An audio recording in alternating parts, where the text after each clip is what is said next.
So when you look into how much your insulin demand is coming and being met by this way of eating, it's 100%. It really is. It really is that simple. Shawn Baker wouldn't be able to grow muscles. I wouldn't be able to grow muscles. Richard Smith wouldn't be able to grow muscles. We don't have a problem with insulin. Well, gluconeogenesis itself, actually, the glucose from that will elicit an insulin response as well. There are 14 glucose transporters, 14, of which only one is entirely insulin dependent. All the rest are pretty much insulin independent. He mentions like GLUT1 and GLUT3. They just operate through what's called passive diffusion. So if you imagined a 5-litre tank of water and you had an ink pipette you could drop in, and each one was a gram, and you dropped in 5, well, that ink in the water, once you start to mix it, so that would be like your blood pumping around, that would diffuse across all that 5. So the colour of that water would change, and that would be the concentration. And that is happening in the carnivore body, basically. And it happens with everybody, actually. All of these ones that aren't insulin dependent or insulin independent will use diffusion. So if you have less insulin, one of the things about insulin is it speeds up the entrance into the cells.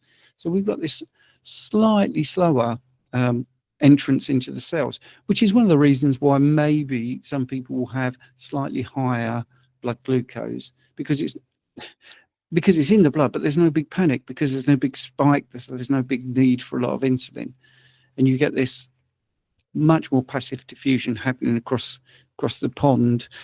People will talk about insulin suppression and all this sort of stuff, but it's just an absolutely ridiculous thing. If I can just get a photograph up of my last CGM reading to show you what I mean. I don't know if this camera will see this, how clear this is, but basically, so my blood glucose at the moment 3.7, which is about 67 milligrams per deciliter. But if you can see that, I can't quite see if it's sharp enough. It's just a flat line.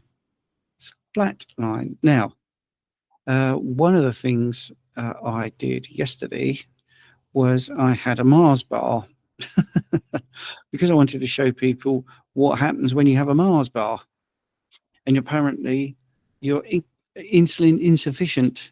So my glucose was, I don't know if you can see that, but anyway, going along nice and easy. Might be able to do it, but anyway, yes. So and there's a huge spike, and then there's a huge drop. Well, that's insulin working.